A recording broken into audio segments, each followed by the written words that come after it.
O vilão mais bizarro, grotesco, com as atitudes mais pesadas de Berserk, para muitos, foi completamente cortado de todas as adaptações da história em anime até então. E não é por acaso. Esse momento do mangá reúne várias cenas extremamente explícitas, visualmente impactantes, e que, sinceramente, eu não vejo qualquer anime em qualquer tempo adaptando isso aqui. Mas este é o vídeo em que você saberá exatamente quem é Wild, um dos apóstolos mais icônicos e inesquecíveis para quem leu o mangá de Berserk e completamente desconhecido para você que só acompanhou o anime. Para você que gosta de conteúdo de Berserk, eu tô falando com isso aqui porque eu tô sem voz, como você pode perceber, mas este é mais um vídeo da série de conteúdo sobre este mangá e anime aqui no canal, que é o meu mangá favorito, então já se inscreva para acompanhar mais vídeos como esse. E se você é fã de Berserk e quer se vestir muito bem, mais ou menos explícito de acordo com o seu estilo, tem várias estampas na minha coleção inspiradas em Berserk em loja.com.br/Gabi-Xavier. Estampas para você com detalhes frente, verso e que você só encontra nesse link depois desse vídeo. Corre lá e depois me fala também qual das estampas você mais gostou, e se quiser deixar ideias para próximas, podem colocar aqui também, que em breve a gente tem mais lançamento. Nas adaptações do tão conhecido Arco da Era de Ouro, aquele que traz o bando do Falcão, quando o protagonista Guts se aproximou de Griffith, de todos aqueles seus companheiros, de várias batalhas e do momento fatídico do eclipse, esse arco teve toda uma sequência completamente recortada e num ponto da história que pra mim era fundamental aparecer. Mas eu entendo, novamente, que isso seja quase impossível de ir pras telas sob qualquer forma de adaptação, porque é algo visualmente complicado de trazer e narrativamente também. A gente sabe que no universo de Berserk existem vários apóstolos, e no começo da história do Guts, ainda enquanto ele era um mercenário junto do bando do Falcão, ele só tinha encontrado um que ele reconheceu como monstro, porque ele era notadamente diferente, que era Zod. E esse monstro tão diferente ficou marcado pra ele também, porque naquele ponto em que ele o enfrentou junto do Griffith,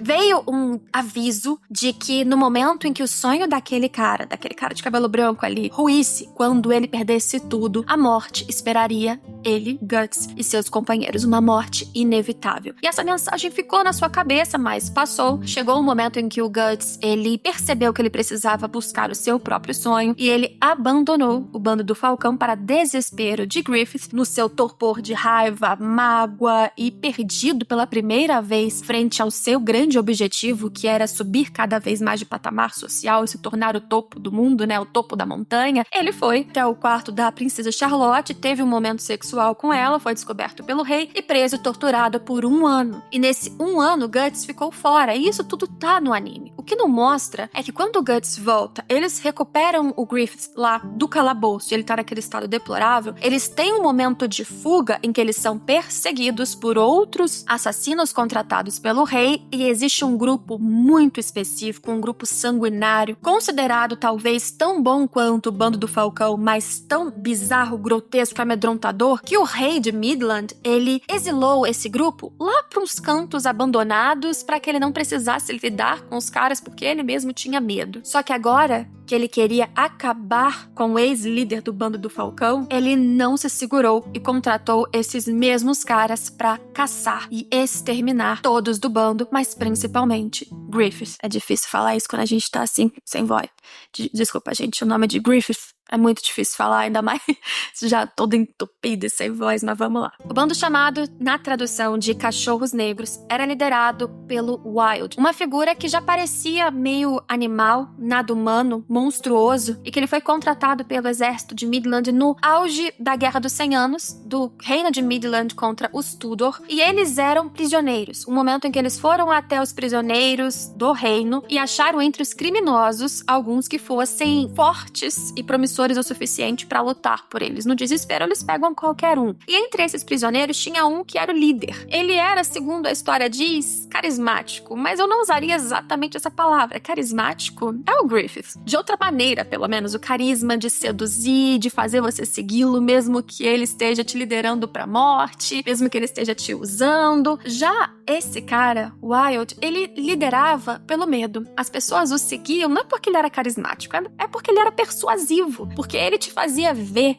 não apenas achar, ele te provava que quem o enfrentasse, quem não fizesse o que ele queria, e olha lá, ele acabava com 2 dedinhos. Explodia cabeças, destruía pessoas, ninguém queria se meter com ele. O lema do grupo que ele formou de cachorros negros, dele, com vários outros criminosos, era diversão e excitação, porque o que esse cara fazia, e aí tem cenas que são horríveis no mangá, era pegar várias mulheres e abusar de maneiras péssimas, picotá-las. E quando eles aparecem em certos momentos neste arco, eles ainda estão com vários estandartes e espadas, com pernas de mulheres fincadas, o tronco, a cabeça, o corpo inteiro ali nu. A coisa que mais divertia, empolgava e estimulava o Wilde, que aqui já fica claro, é óbvio, ele era um apóstolo, era exatamente a violência, provocar dor e ele mesmo sentir prazer com corpos femininos. Assim como Zod, ele tinha uma forma mais humanoide, menos grotesca e monstruosa que ele se apresentava na maior parte do tempo. E é assim que ele aparece caçando o bando do Falcão quando eles estão tentando fugir, tentando sair do alcance de Midland, e eles já aparecem atacando com toda a vontade. O exército dos criminosos, ele não representa tanto um desafio assim para eles do bando do Falcão. Eles são criminosos muito habilidosos em batalha, tanto é que eles foram utilizados e importantes para o reino de Midland durante a guerra, mas o bando do Falcão também é muito promissor, tanto é que eles foram ascendendo cada vez mais pela sua importância e por serem fundamentais até no fim desse enfrentamento com o exército, com o reino Tudor. Só que o problema é que eles estavam ali numa missão de resgate e fuga. Eles estavam com um Griffith que estava quebrado, que não conseguia levantar, ficar em pé, quem dirá segurar uma espada. Então eles precisavam proteger o líder deles, ao mesmo tempo em que eles tentavam lutar com esses caras bizarros que apareceram, ao mesmo tempo em que eles tentavam atravessar uma ponte para tentar fazer uma estratégia, uma armadilha. E eu acho que não tava gravando aqui.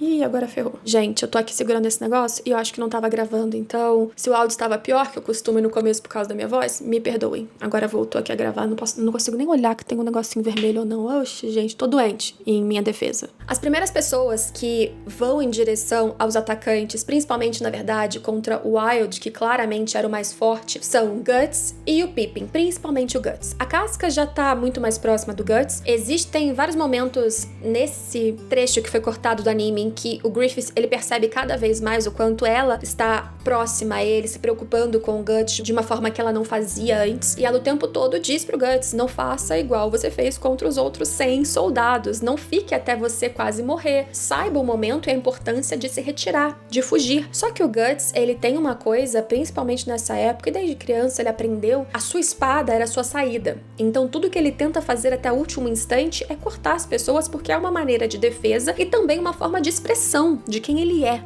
Isso até faz um paralelo com o momento atual do mangá, mas isso é outro detalhe. Por isso, quando ele vai pra cima do Wilde, ele vai com tudo. E ele representa, de fato, um perigo maior do que o costume. Tanto é que o Wilde diz, o Zod comentou que tinha um cara aqui que valeria a pena enfrentar. Então é você. Só que o Wilde é muito forte. Mesmo antes dele se transformar, a batalha parecia várias vezes praticamente perdida. O bando do Falcão estava se virando muito bem, mas o Wilde era capaz de virar a maré das coisas num instante. Se ele derrubava o Guts, então, ele conseguia, em sequência, acabar com vários num sopro. Pareceria um massacre, de fato, se o Guts não estivesse ali. O tempo todo, nesse momento, a gente vê o desespero, a angústia do Griffith assistindo aquilo, mordendo o próprio lábio, porque ele não consegue pegar uma espada. Porque ele vê o Guts também sofrendo, e diferente como foi com o Zod, que ele foi defender o Guts, ali ele estava totalmente incapaz. Um boneco de pano, sem conseguir qualquer coisa, impotente, um líder que precisava ser protegido, mas não conseguia fazer nada pelo seu próprio bando. Não é só uma questão, se a gente for olhar o que ele fez depois, de empatia, de eu amo essas pessoas ou qualquer coisa do tipo, de são meus amigos. É difícil você situar os sentimentos do Griffith pra esse lado, sabendo o que ele faria depois. Mas independente disso, existe um ego, um orgulho dele ver o que estava acontecendo e poder fazer nada. A Casca vai ajudar e a Casca, rapidamente identificada como mulher, pega espremida pelo Wilde enquanto o Guts estava parcialmente desacordado no chão e, mais uma vez, coitada da Casca, acontece com ela repetidas vezes, inclusive, olha só, logo antes do eclipse, arranca a roupa dela quase toda a parte de cima,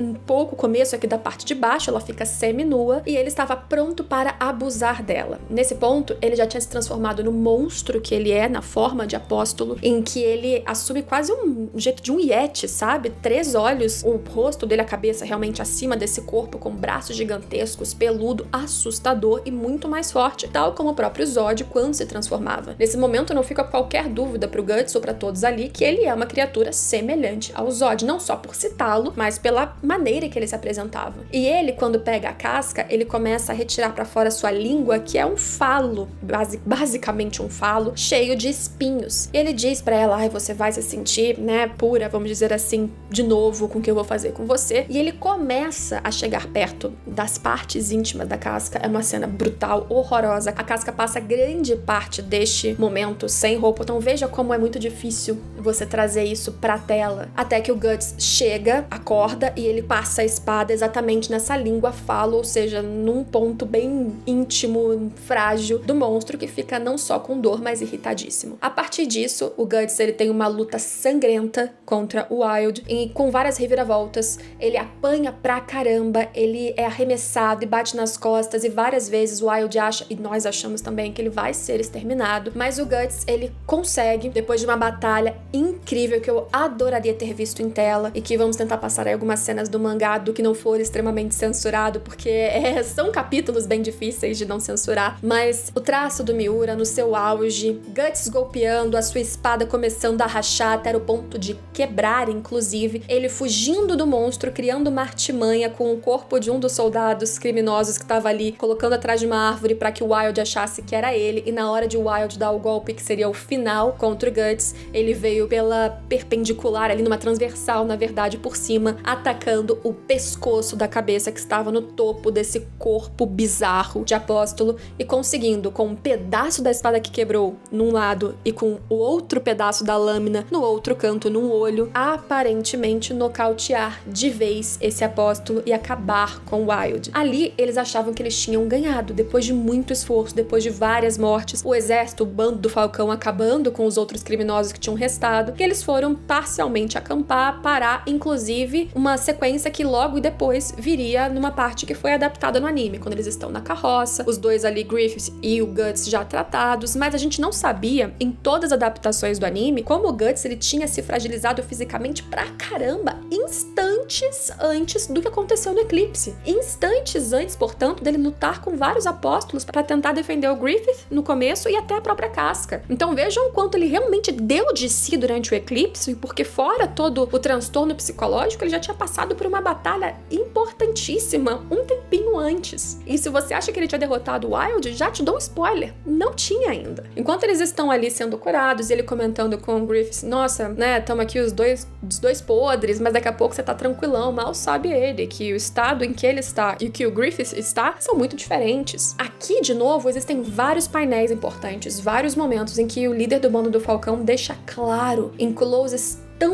tão significativos do Miura que sem fala qualquer, porque ele tava sem língua, não conseguia pronunciar qualquer palavra, sem dizer, você via o desespero e a certa inveja, inclusive, do Griffith sobre o Guts, que tava se tornando cada vez mais uma figura de liderança, admirada por todos do bando, e ele ali, de novo, impotente. Inclusive frente à casca, que antes admirava ele mais que tudo, e agora tem olhares pro Guts. Se o anime já deixou isso claro, isso aqui, toda essa sequência do Wild deixa muito mais expressivo como o Griffith ele foi sentindo a queda pra caramba. E aí quando eles estão tentando se recuperar, falando de continuidade do bando do Falcão, aí que surge não só uma reviravolta em relação a este apóstolo, mas também a facada no peito do Griffith, que olha, pra mim foi definitiva pra ele saber o que ele tinha que fazer com o Eclipse, com o Berrelite vermelho, com tudo que viria ali a partir de então. O Wild chega desesperado, com dor, querendo se alimentar e falando, não vou esperar eclipse nenhum não, eu vou agir aqui de uma vez. Ele cata o Falcão branco da luz, todo destroçado, e começa a arrancar aquelas bandagens que estavam tampando o seu corpo. Ali a gente vê como o corpo dele estava cadavérico, como ele foi torturado de maneira vil, horrorosa, a mando do rei de Midland, como a sua pele foi retirada em vários pontos em que se via a sua costela. Ele diz em alto e bom tom, aquela figura monstruosa para todos do bando do Falcão que pensavam sobre como o Griffith logo se recuperaria, que o bando do Falcão voltaria estaria ativa, ele fala, esse cara nunca mais vai levantar. Acabou. Ele não existe mais. Ele humilha o Griffith e ele diz, cadê teu berrelite vermelho? Vamos ativar aí, chama a mão de Deus, chama os anjos. Ele cita os anjos, ele cita o fato deste talvez ser o quinto dedo, e quando ele vê que não existe berrelite vermelho, que não tá ali, ele fala, o Zod se enganou.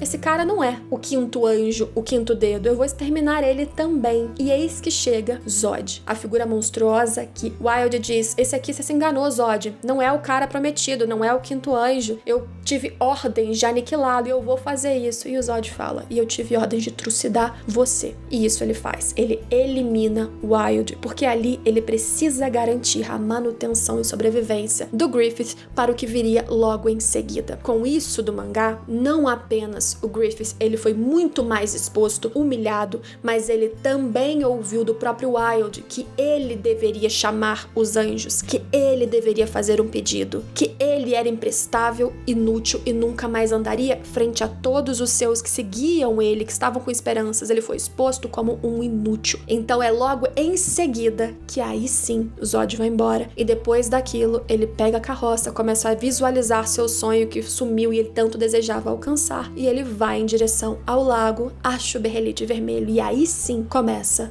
o eclipse. Não só esse é um vilão que acaba sendo marcante pelas suas atitudes e maneiras extremamente vis com mulheres, com todos os outros, super violento, mas também, na minha visão, esse é um trecho que parece ser apenas uma passagem, um caminho, uma transição pro eclipse, da fuga pro eclipse, mas traz muito significado, muito desenvolvimento, tanto pro Guts e para o próprio eclipse como um todo. Eu sinto muito que não tenha aparecido em nenhuma adaptação, mas, de novo, eu entendo completamente os motivos. Se você nunca tinha ouvido falar ou quiser acrescentar qualquer detalhe sobre o Wilde, sobre toda esta parte do mangá ou assuntos que você deseja que eu traga ainda sobre Berserk aqui neste canal, deixa aqui embaixo comentários, sugestões, o seu like para ajudar no compartilhamento, e qualquer coisa que não ficou tão boa, a gente me perdoa. Tô tendo que gravar isso aqui doente, claramente, e tá meio difícil, minha cabeça tá meio tonta, mas eu espero que o vídeo tenha ficado muito bom pra vocês, porque é um assunto que eu sempre amo falar. A gente se vê em todos os próximos vídeos daqui pra frente, inclusive de Berserk, então até a próxima. Tchau, tchau.